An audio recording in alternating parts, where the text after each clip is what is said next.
here at the Zion Hope Primitive Baptist Church over the next 3 days. The site's open to individuals 50 and older. Obviously, we prioritize senior citizens from the beginning. I'm pleased to report we have way over 3 million seniors in the state of Florida that have received shots, and we're basically about 70% of those 65 and up have received vaccine. We think that that'll go up a little bit more, but I think what we find is once you get into that 70-75% range, it really starts to peter out just because, not everyone has demand for it, and that's fine. So here's going to be 2,000. The great thing about this site, people go through, they get the shot. You don't have to worry about it after that. You don't have to come back in 21 days or 28 days. So I think there's been a lot of interest in Johnson & Johnson for that reason. We didn't think we were going to get any additional J&J this week, but what happened was they trickled out about another 42,000. So the state is using that in a variety of ways. Obviously here, when we're doing the walk-ups, which the Department of Emergency Management did, we're actually knocking on people's doors. That's J&J. When you do the homebound seniors, that's J&J, because if you're doing that on the road, you want to get one shot and be able to get out of there. So we hope to get more Johnson & Johnson over the next couple of weeks, although right now we're not scheduled to get any more. But we weren't scheduled to get any this week, and they did trickle this out. So my hope is that you start to get really significant amounts of Johnson & Johnson to match what we're getting with Pfizer and Moderna. Pfizer and Moderna have been flat for the last few weeks. So, we're getting more than we did at the beginning of January, but we're not yet getting, I think, what we probably had anticipated when we started planning this 3 months ago. Good news is if you look, seniors first, focus on getting the shots to seniors. 7-day rolling average for cases among seniors is down 87% from January 7th to March 21st. The 7-day rolling average for hospitalizations, COVID-related, for senior citizens in Florida is down 81% or 85% from February 3rd to March 21st. And it's down 92% for seniors since January 7th. Now, part of that was going into the nursing homes early, but part of that is doing the seniors first, 65 and plus. So we're really happy to have been one of the leading states in focusing on seniors first. We also have 40 other states still that rank higher than Florida in terms of per capita mortality for seniors. So 40 states have higher mortality. And again, that goes back to focusing on nursing homes at the beginning, doing testing of seniors throughout the pandemic, and then obviously prioritizing them from vaccination, which we think is good. The Panhandle, most of the Panhandle counties are about 2/3 of the seniors, some of them or more, that have gotten shots. Obviously, this is open to 50 plus, but we hope there'll be remaining seniors can come here, which is really good.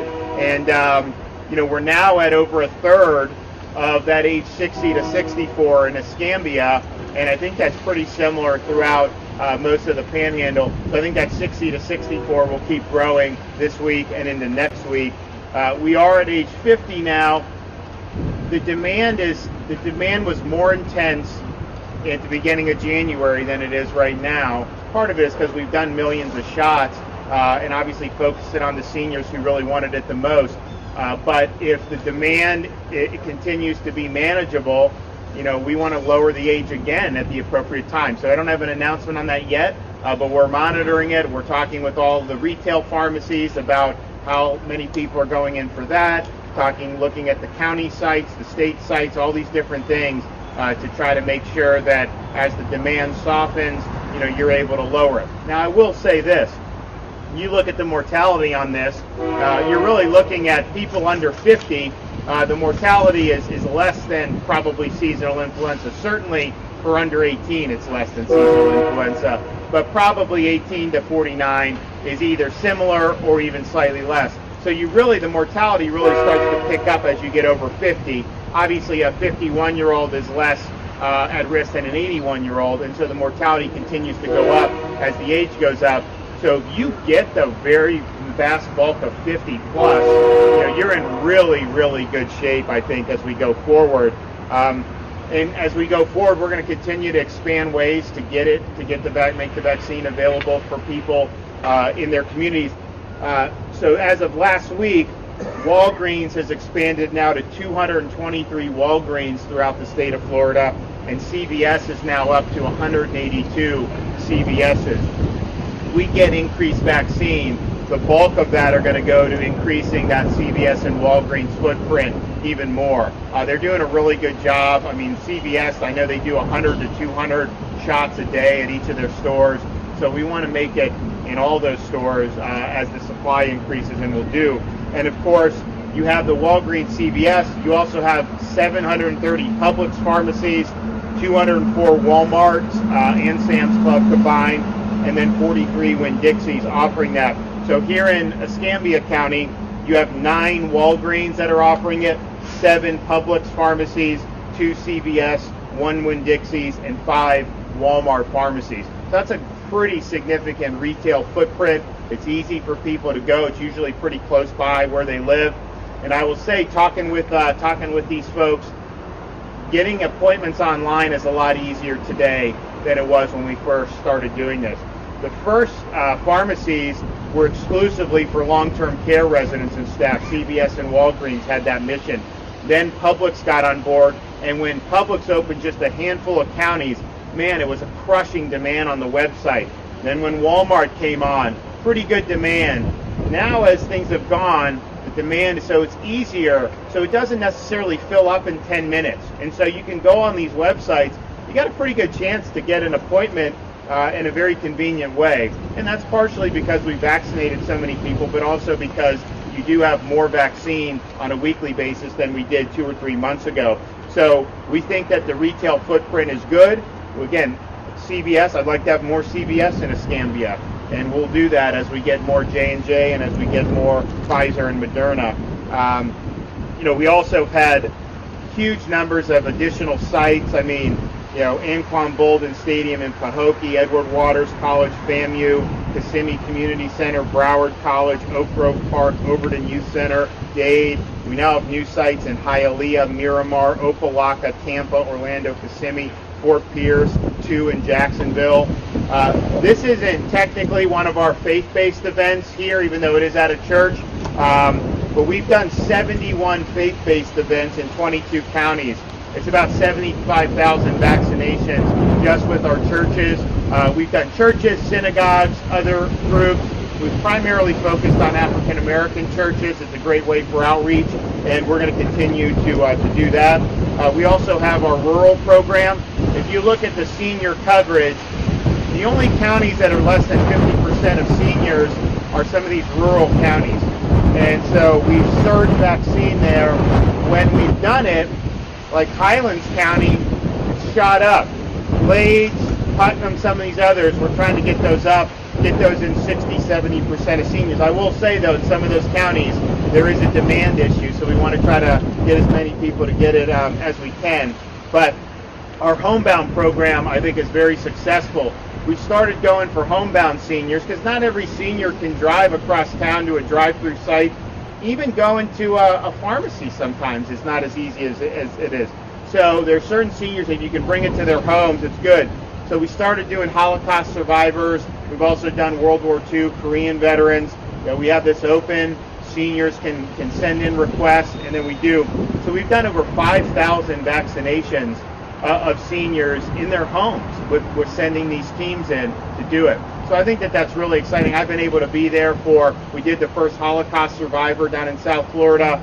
We did the first World War II veteran in the St. Pete, Tampa area, and it's really, really good, and they really, really appreciate it. Those homebound, we're using Johnson & Johnson for the homebound visits, because when we first started it, we didn't have Johnson & Johnson. So if you do a homebound visit, you got to come back and do the booster shot. Now with J&J, you can go and do it, and you can hit a number of these seniors, go to their homes, do it, and then just move on to the next group without having to worry about coming back. So it's really efficient use of resources, and I think it's done really, really well. So we're happy about this site. We hope the demand is strong. I think we've made a lot of progress over the last couple months, and we're going to get to a point where this is just going to be available to everyone. I think that's going to happen relatively soon. But they set a date. I think the administration set a date by May 1st. They wanted basically to be open to all adults. And I can tell you in Florida, that's going to happen way before May 1st. So stay tuned on that. We'll make sure that everyone knows that. And we just appreciate the community coming together to do this. I think a lot of people love getting these one-dose vaccines, and I think it's going to be good for a lot of folks. We're also very encouraged by a lot of what's happening in the state of Florida, and quite frankly, Northwest Florida has led the way. I mean, you've had a very strong year economically, given the circumstances. I talk to people from all over the country, and they love coming to this part of the state, and they really feel like it's in some of these lockdown states, and the lockdowns are so punishing, even to this day. When they come here, they feel like they're in another country almost in Florida, but particularly in Northwest Florida. So we appreciate everyone working hard. Our unemployment rate statewide is 4.8%. Nationally is 6.3%. And we still don't even have the travel back to where it was, cruise ships, all these things. We're going to work on getting all that back online. But you remember all the doomsday scenarios back in March and April about budget and unemployment.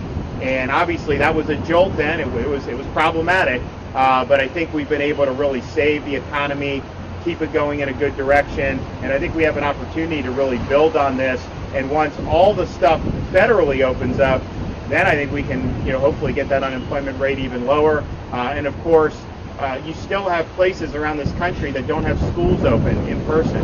I don't see how you keep kids out of school for a year and a half or 2 years and think that that's not going to have catastrophic consequences. And so Florida, we're really fortunate to be really one of only a handful of states in which 100% of parents have the option to send their kid to school in person. I think it's important, and I think it's made a huge difference in the lives of these kids, and I think it's been very important for Florida families. And had we not done that, man, we would have so many more problems, not just today, but years into the future. So I want to thank everyone for being a part of that. We'll have another announcement. We did a great announcement yesterday on VOTEC and doing some more skills-based education.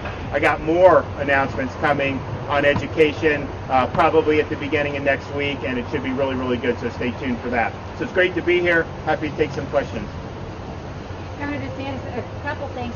Could you tell me how the vaccinations for homebound seniors are prioritized? Is it first come, first served? Basically, yes. Okay. Yep. And if nobody else, the other thing, 48% of healthcare workers, recent study across the country, had not yet had a dose of vaccine. What would you say to healthcare workers in Florida who still have not taken any of the vaccines?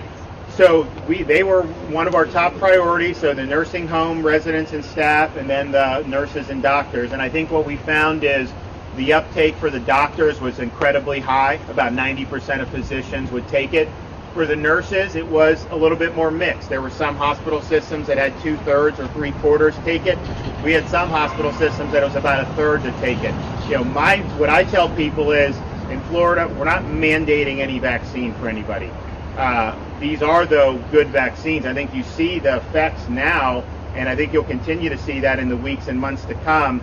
And so, they're safe, they're effective vaccines, and we want to make it available for people. At the same time, there's not going to be a mandate here, and there's also not going to be any vaccine passport requirements. It's really unfair to impose that on people as a cost of being able to participate in society. So we're not going to let that happen in Florida. Again, available to all, required for none, and that's, I think, the right policy to have.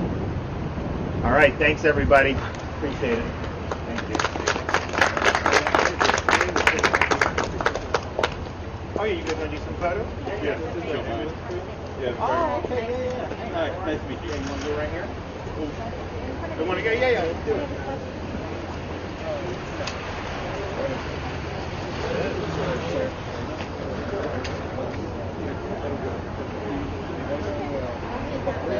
Got it? All right, thank you very much. How you guys doing? Yeah.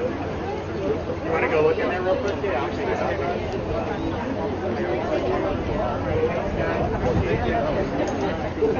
You want to be alive.